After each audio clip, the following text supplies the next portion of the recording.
నమస్తే అండి. నా పేరు డాక్టర్ కీర్తన. నేను general physician, Virinchi hospitals, Hyderabad. ఈరోజు డయాబెటిస్ మెలిటస్ అంటే షుగర్ గురించి మనం మాట్లాడుకుందాం. ఫస్ట్ ఆఫ్ ఆల్ డయాబెటిస్ అంటే ఏంటి అంటే రక్తంలో షుగర్ ఎక్కువ అవడం, అంటే మన కణాలకి షుగర్ అనేది రీచ్ అవ్వట్లేదు అనేసి అర్థం అనమాట. మన శరీరంలో కణాలకి మనకి రోజు ఎట్లా 3 పూట్ల భోజనం అవసరమో, అలానే కణాలకి ఎనర్జీ ఉండాలి అంటే షుగర్ అనేది ఖచ్చితంగా అవసరం. షుగర్ కణాల లోపలికి వెళ్ళడానికి కావాల్సిన హార్మోనే ఇన్సులిన్ అనమాట. ఎప్పుడైతే ఇది పూర్తిగా అసలు లేకపోవడము, లేకపోతే ఇది పూర్తిగా పని చేయకపోవడము, షుగర్ అనేది కణాల్లోకి వెళ్ళకుండా రక్తంలో ఎక్కువ ఉండిపోతుంది. అప్పుడే మనకి డయాబెటిస్ మెలిటస్ అనేది వస్తుందన్నమాట. ఇది ఎందుకు వస్తుంది, ఎలా వస్తుంది, అండ్ దీనికి మనం చేయాల్సింది ఏంటి అనేదే ఈరోజు మనం డిస్కస్ చేసుకుందాం. ఫస్ట్ ఆఫ్ ఆల్ ఈ షుగర్ అనేది మనం ముందే అనుకున్నట్టు ఇన్సులిన్ అనే హార్మోన్ చాలా ఇంపార్టెంట్ అనమాట. ఇది మన కడుపులో ప్యాంక్రియాస్ అనే అవయవం నుంచి ఉత్పత్తి అవుతూ ఉంటుంది. ఎప్పుడైతే కొంతమందికి ఫ్యామిలీలో పరంపరగా రావడం వలన, లేకపోతే మన లైఫ్ స్టైల్ మోడిఫికేషన్స్ అంటే మనం అధిక బరువు ఉండడము, లేకపోతే ఆహారంలో ఎక్కువ కార్బోహైడ్రేట్స్, పిండి పదార్థాలు ఎక్కువ ఉండడం వలన, లేకపోతే అవసరమైన వ్యాయామం లేకపోవడం వలన ఈ ఇన్సులిన్ అనేది రాను తగ్గిపోతూ వస్తుందన్నమాట, ప్యాంక్రియాస్ నుంచి రావడం. సో దీనివల్ల షుగర్ అనేది ఎక్కువ అవుతూ ఉంటుంది. ఇంకొకటి ఏంటి అంటే కొంతమందికి చిన్నపిల్లల నుంచే ఈ మధ్య మనము షుగర్ ఉండడం చూస్తూ ఉంటున్నాం అన్నమాట.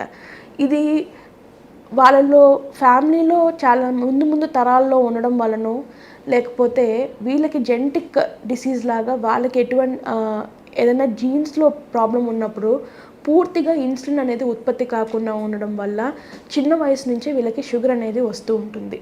సో ఇవి 2 రకాలు. ఒకటి, ప్యాంక్రియాస్ నుంచి అసలు ఇన్సులిన్ అనేది ఉత్పత్తి కాకుండా ఉండడం అనేది టైప్ 1 డయాబెటీస్ అంటాము. ఉత్పత్తి అవుతోంది ఇన్సులిన్, కానీ అది పని చేయకపోవడం, కణాల దగ్గర పని చేయకపోవడం, అది టైప్ 2 డయాబెటీస్ అనేసి అంటాం అన్నమాట. ఈ టైప్ 1 డయాబెటీస్లో ట్రీట్మెంట్ అనేది పూర్తిగా ఇన్సులిన్నే వాడాల్సి వస్తుంది. టాబ్లెట్స్ అనేవి పని చేయకుండా ఉంటుంది. అదే టైప్ 2 డయాబెటీస్ అంటే మన పెద్దవాళ్ళలో మనం కామన్గా చూస్తూ ఉంటాము.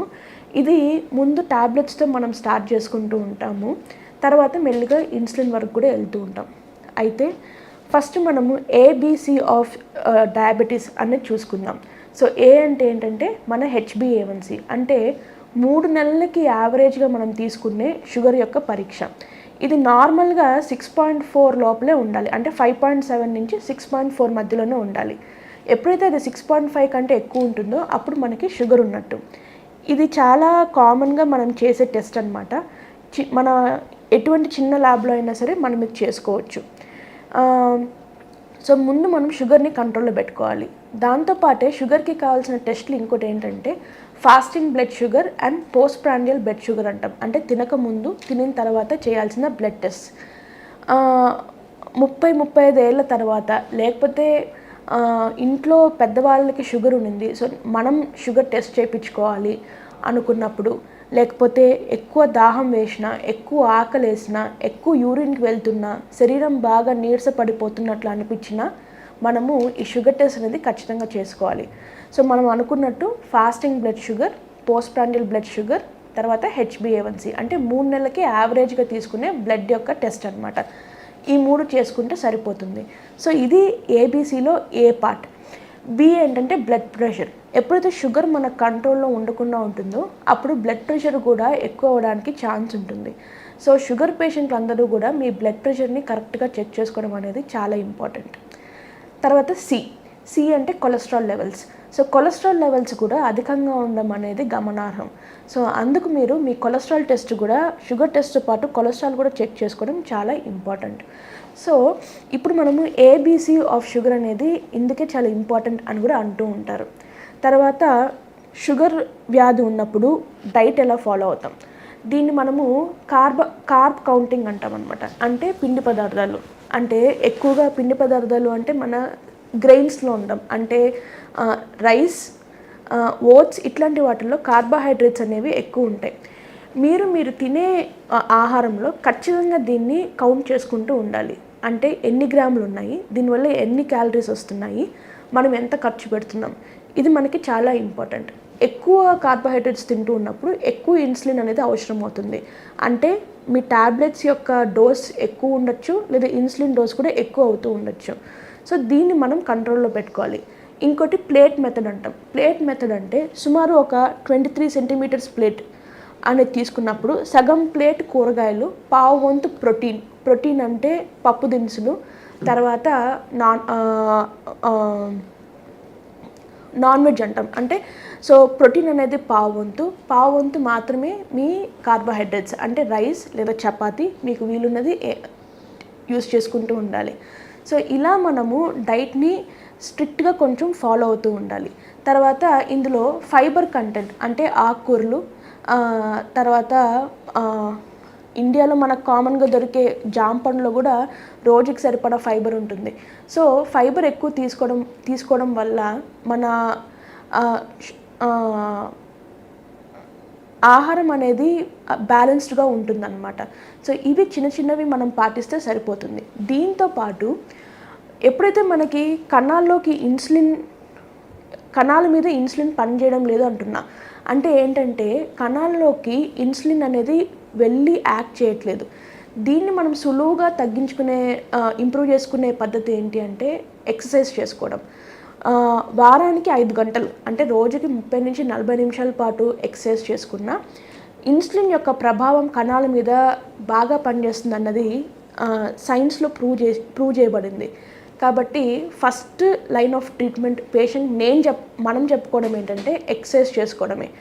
కుదిరితే ఇంట్లోనే, లేకపోతే వీలుంటే ఒక పక్కన ఉన్న పార్కో ఎక్కడైనా సరే రోజుకి 30 నుంచి 40 నిమిషాల వరకు వాకింగ్ చేసుకోవడం అనేది చాలా ఇంపార్టెంట్.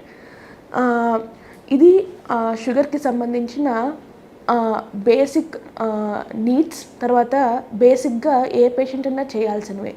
అయితే ట్రీట్మెంట్ వల్ల మనకు వచ్చే ఇబ్బందులు ఏంటి, తర్వాత షుగర్ కంట్రోల్లో లేకపోతే మనకు వచ్చే ఇబ్బందులు ఏంటి, వీటి నుంచి మనం ఎలా బయటపడాలి, ఇవి మనం చూసుకోవాలి. మొదటిసారి మీరు ట్యాబ్లెట్స్ స్టార్ట్ చేసినప్పుడు కంట్రోల్లో ఉంది అంటే, షుగర్ కంట్రోల్లో ఉన్నప్పుడు మీకు ఎక్కువ యూరిన్ పోవడము లేదా ఎక్కువ ఆకలేయడం ఇవన్నీ జరగదు.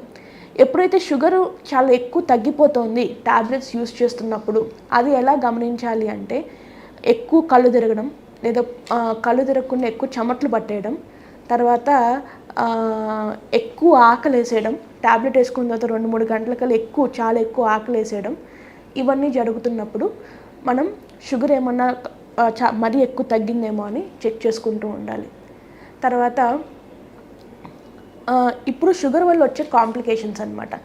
అంటే మీరు షుగర్ కంట్రోల్లో లేదు, ఒక 3-4 ఏళ్ళ నుంచి కంట్రోల్లో లేదు ఉన్నప్పుడు మనిషికి స్ట్రోక్ రావడం అంటే మన బ్రెయిన్కి రక్తం సరిగ్గా అందకపోవడం.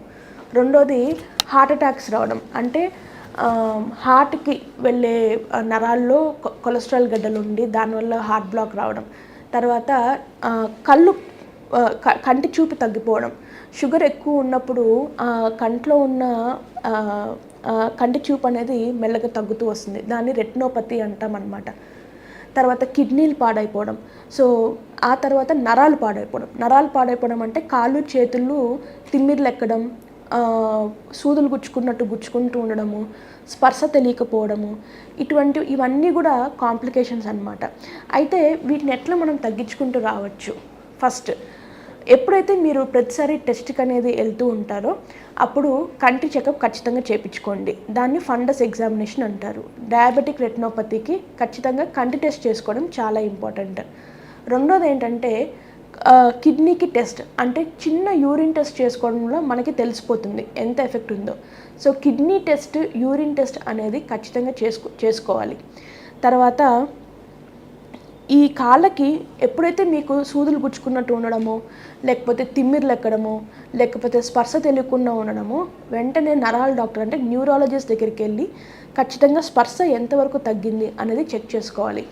ఎందుకంటే స్పర్శ లేనప్పుడు మామూలుగా నడుస్తూ ఉంటే కూడా దూదుల మీద నడుస్తున్నట్టు ఉంటుంది. మనకి నేల తెలియనప్పుడు ఏమన్నా గుచ్చుకున్నా, ఏమన్నా దెబ్బ తగిలినా మనకు తెలీదు. అది పుండుగా మారి చీము పట్టి కాలు తీసేసిన పేషెంట్లు కూడా చాలామంది ఉన్నారు. మీరు చాలామందిని చూస్తున్నారు కూడా. సో ఇది చాలా ఇంపార్టెంట్. తర్వాత ఈ కాళ్ళు చేతుల మీద ఎప్పుడైతే మీకు తిమ్మిర్లు వస్తున్నాయి, స్పర్శ తెలియకుండా ఉంటుందో ఖచ్చితంగా ఇంట్లో బాత్రూంలో కూడా చెప్పులు వాడడం ఇంపార్టెంట్. 2 పూట్ల కూడా కాళ్ళు నీట్గా వెచ్చని నీళ్ళతో కడుక్కొని వేళ్ళ మధ్యలో ఖచ్చితంగా వేళ్ళ మధ్యలో నీట్గా క్లీన్ చేసుకొని ఇంట్లో చిన్న క్రీమ్ ఏదైనా మాయిశ్చరైజర్ ఉంటే అప్లై చేసుకొని ఉండాలి. తరచుగా చెకప్ చేయించుకుంటూ ఉండాలి. బయటికి వెళ్ళినప్పుడు షూస్ వాడడం